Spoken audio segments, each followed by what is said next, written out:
नमस्कार। हम आपके लिए लेकर आए हैं भगवत गीता श्रृंखला। इसमें कुल 18 अध्याय और 700 श्लोक हैं। हर एपिसोड में हम 10 श्लोकों पर चर्चा करेंगे ताकि इस पवित्र ग्रंथ का सार आपके साथ साझा कर सकें। आज हम अध्याय 8 अर्जुन विषाद योग के पहले 10 श्लोकों पर चर्चा करेंगे। इस अध्याय में महाभारत के युद्ध की शुरुआत होती है और हम देखेंगे कि कैसे दुर्योधन अपने गुरु द्रोणाचार्य से संवाद करता है। श्लोक 1।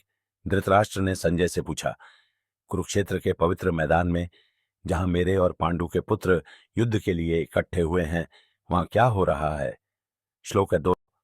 संजय ने जवाब दिया, हे राजन, पांडवों की सेना को संगठित देखकर दुर्योधन अपने गुरु द्रोणाचार्य के पास गया और उनसे बात की।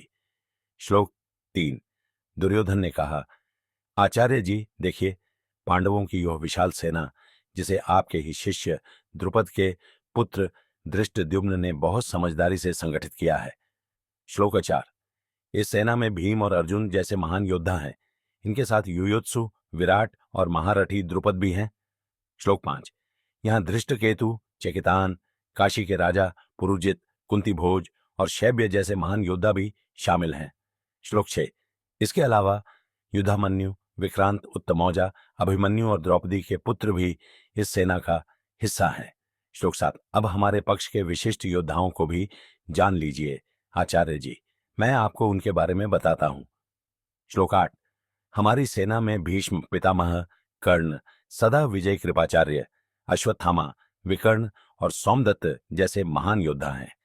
श्लोक 9। और भी कई वीर योद्धा हैं जिन्होंने मेरे लिए अपने जीवन का बलिदान करने का संकल्प लिया है। ये सभी युद्ध में माहिर हैं और विभिन्न प्रकार के शस्त्रों से लैस हैं। श्लोक 10। हमारी सेना जिसकी रक्षा भीष्म पितामह कर रहे हैं बहुत बड़ी है, लेकिन फिर भी मुझे चिंता है। दूसरी तरफ पांडवों की सेना जिसकी रक्षा भीम कर रहे हैं बहुत शक्तिशाली है। इन श्लोकों में धृतराष्ट्र अपने संजय से कुरुक्षेत्र के युद्ध के बारे में पूछते हैं और संजय उन्हें दुर्योधन की बातचीत के बारे में बताते हैं। दुर्योधन अपनी सेना की ताकत और पांडवों की सेना की चुनौती के बारे में सोचकर चिंतित होता है। इस प्रकार हमने अध्याय 8 के पहले 10 श्लोकों को समझा। अगले एपिसोड में हम इसी अध्याय के अगले 10 श्लोकों पर चर्चा करेंगे। जुड़े रहिए हमारे साथ भगवत गीता के इस पवित्र यात्रा में। धन्यवाद।